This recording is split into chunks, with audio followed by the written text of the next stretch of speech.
Salut! Aujourd'hui je reviens avec une nouvelle vidéo, il s'agit enfin d'une revue, ça fait longtemps que j'ai pas fait de revue puisque j'ai fait pas mal de vidéos achats en ce moment, notamment sur les soldes, puisque j'avais pas mal de choses à vous montrer. Je me suis dit que voilà, ce serait mieux de vous faire les soldes tout de suite parce que sinon ça fait vraiment très tard pour vous présenter mes soldes. Et du coup là je reviens pour faire enfin une revue. Donc ça va être une revue qui va porter sur la palette Sleek Monaco. Ça faisait un petit moment que je vous en avais parlé et que je vous avais promis une revue, donc la voilà enfin. Donc pour aller assez rapidement, c'est la palette Sleek Monaco qui est sortie dans la collection méditerranéenne. Donc le packaging est comme ça. Cette palette je l'ai achetée sur le site de Sleek à 9 €. Donc si vous voulez avoir un peu plus de détails sur la commande, parce que j'ai passé chez Sleek, vous avez ma vidéo dans mes anciennes vidéos. Voilà. Donc je l'ai payé 9 €. Le packaging comme ça. Voilà. Hop. Donc le packaging, voilà, sans plus, moi j'aime bien, mais rien de spectaculaire quoi. Donc c'est une palette en édition limitée, donc elle est sortie cet été. Je sais pas jusqu'à quoi elle sera disponible, donc si vous la voulez, dépêchez-vous. Vous pouvez la trouver également sur le site Alice & Joe, si vous la trouvez pas chez Sleek. Je crois qu'elle est un peu moins chère en plus. Voilà. Donc la palette, elle se présente comme ceci. Donc packaging noir, comme toutes les autres palettes. Seule petite nouveauté, c'est que vous avez le nom de la collection, donc Mediterranean Collection. Et en dessous, le nom de la palette, donc la Monaco. Donc comme ça, ça vous permet de trouver plus facilement votre palette si vous avez si vous avez plein de palettes Sleek. Parmi toutes les palettes, donc vous avez juste le nom de la palette, donc c'est plus simple pour la trouver. Derrière, donc vous avez toujours le numéro de la palette, donc la 657 Monaco, l'adresse du site de Sleek. Voilà. Donc ça ne change pas au niveau du packaging, je pense que je vais aller assez vite au niveau de la revue également. À l'intérieur, vous avez donc les phares, donc 12 phares comme d'habitude. Un miroir que je vais cacher pour pas, voilà, que vous ayez de reflets. Donc vous avez le nom des phares toujours sur la petite pochette plastique. Voilà, ça j'aime bien. Et vous avez les couleurs, donc il y en a 12 avec l'applicateur mousse comme d'habitude, si on n'a rien sous la main. Voilà, alors au niveau des textures, vous avez des textures irisées et des textures mates. Donc je vais vous présenter les phares mat et les phares irisés. Alors au niveau des phares, alors, je suis un peu embêtée avec mes trucs. Alors vous avez le premier, donc tout en haut à gauche, donc le blanc, qui s'appelle Bambou. Donc ça c'est un blanc mat, moi je m'en sers de touche lumière. Juste à côté, en haut toujours, vous avez le Aquamarine, donc, qui est celui-ci.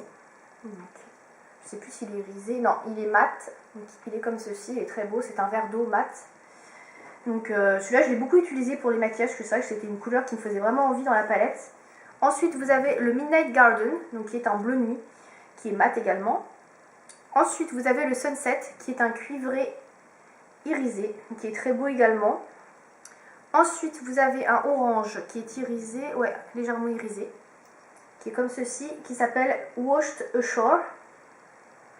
Et enfin le dernier c'est un rose assez pétant, assez flashy, qui s'appelle Magenta Madness. Voilà, donc qui est un mat également, je ne sais plus si je l'ai dit. Donc voilà pour la première rangée. Deuxième rangée, alors on attaque avec un mat qui s'appelle Summer Breeze, que j'aime beaucoup également, qui est un verre d'eau un peu plus clair que celui-ci. Donc ils se marient très bien ensemble ces deux-là. Ensuite vous avez un marron clair que j'ai pas mal utilisé, qui s'appelle Sandwalker. Juste à côté vous avez un vert flashy irisé qui s'appelle Kiwi Zest, que j'ai utilisé sur mon maquillage d'aujourd'hui, je vais vous le montrer après d'ailleurs. Ensuite vous avez un violet irisé, Lotus Flower. Ensuite un bleu, ouais, un vert d'eau irisé, donc c'est à peu près la même version de celui-ci mais en irisé, donc il est très beau, qui s'appelle Hummingbird. Et enfin le tout dernier qui est un, je sais pas trop comment le décrire, c'est un espèce de bordeaux, un pourpre, il est comme ceci, un pourpre bordeaux, j'aime beaucoup la couleur, qui s'appelle Moore's Treasure, voilà, et qui est un mat également. Donc voilà pour les couleurs de cette palette. Donc je vais vous montrer le maquillage que j'ai réalisé aujourd'hui avec cette palette. Donc je sais pas si on va bien voir. En plus il est assez clair finalement parce que je l'ai vraiment beaucoup estompé. Donc il est comme ceci. J'espère que vous allez bien voir.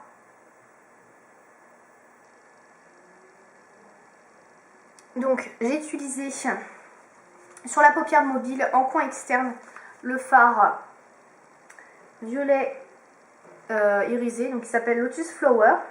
J'ai utilisé ensuite en coin interne, donc sur l'autre moitié de la paupière mobile, le Kiwi Zest, donc le vert flashy. J'ai mis en touche lumière, donc en coin tout à fait interne à l'intérieur, le bambou que j'ai également mis sur la paupière immobile, ouais c'est ça. Donc ici, donc, qui est un blanc beige écru quoi. Voilà, donc c'est le maquillage que j'ai fait aujourd'hui. Donc je voulais tenter quelque chose un peu coloré et tout, comme je travaillais pas. Je me suis dit autant faire péter la couleur et je trouve que le résultat est plutôt sympa et vraiment bien dans la saison. Parce que c'est bien un maquillage coloré et sympa. Ah, j'ai oublié de dire que j'ai rajouté aussi dans la banane le rose qui est ici. Donc le Magenta Madness également qui est en banane. Voilà, donc un maquillage vraiment flashy. Voilà, très sympa et je trouve qu'il va très bien voilà, avec ce beau temps. Voilà. Alors, pour vous présenter vite fait les points forts et les points faibles de cette palette. Donc les points forts pour moi, c'est un large choix de couleurs. Il y a vraiment beaucoup de couleurs différentes. Vous avez du violet, du vert, du bleu vert, du bleu marine, du rose, du prune, du orange. Enfin, il y a vraiment beaucoup de couleurs. Vous avez des highlighters, vous avez des couleurs plus foncées pour faire les coins externes.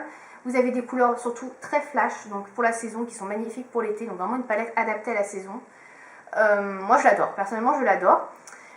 Au niveau des textures, vous avez des mélanges de fard irisé et de fard mat, donc ce qui est plutôt pas mal pour avoir un rendu plutôt sympa.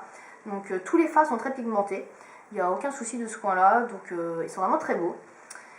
Mes petits points faibles sur cette palette, moi ce serait du coup à cause de cette trop large gamme de couleurs, on ne sait pas toujours avec quoi accorder les teintes. Par exemple le cuivré qui est ici qui s'appelle Wash the Shore, non Sunset, donc celui-ci s'appelle Sunset, donc Sunset le cuivré, je ne sais pas trop avec quoi le marier par exemple dans la palette, moi je ne vois pas trop avec quoi le mettre, donc du coup je l'ai mis tout seul sur la paupière mobile.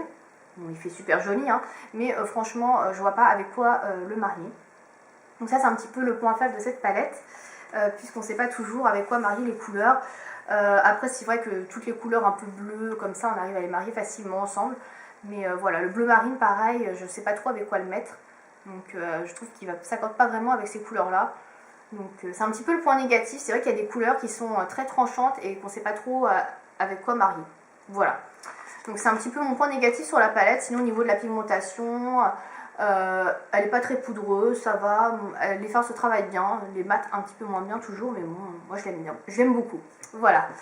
Donc voilà pour cette palette Monaco, j'ai pas grand chose de plus à dire, à part si vous aimez les couleurs flashy, si vous voulez quelque chose de coloré pour cet été, qui donne un peu de peps et tout ça, cette palette est parfaite. Donc je la recommande pour ça. Sinon, voilà, rien de plus à dire, c'est vraiment une palette... parfaite pour l'été. Voilà, j'ai pas grand chose de plus à ajouter sur la palette Monaco. Je vais vous faire une revue également sur la palette Osso Special de Stick que j'ai aussi acheté il n'y a pas très longtemps. Et voilà. Donc c'est tout pour aujourd'hui et je vous dis à bientôt.